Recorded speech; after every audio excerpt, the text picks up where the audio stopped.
And he stood up there teaching, and this woman comes by with an arched back.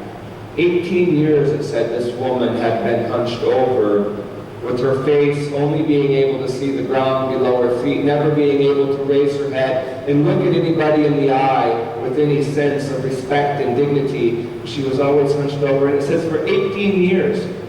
We don't know how old she was. What if she was only 18 when this happened?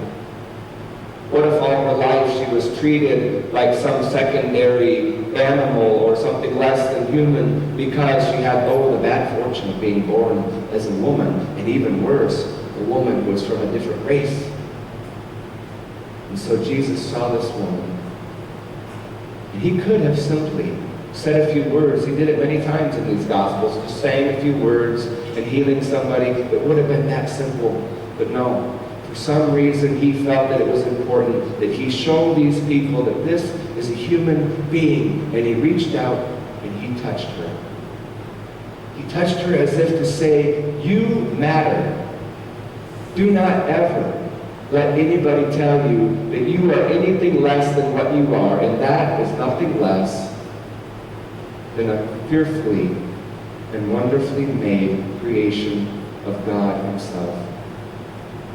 And she stood up, and for the first time, she looked those Pharisees in the eye.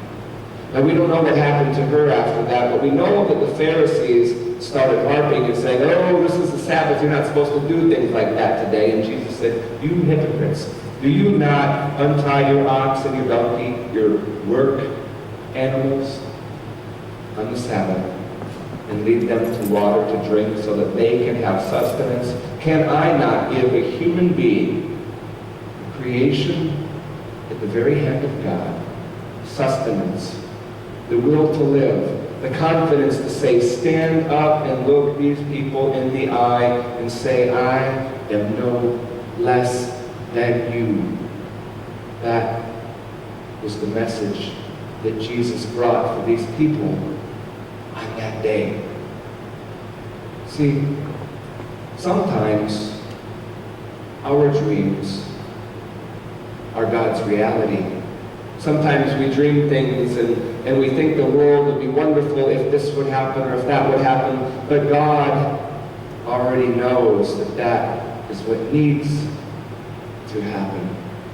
Sometimes our dreams are God's reality.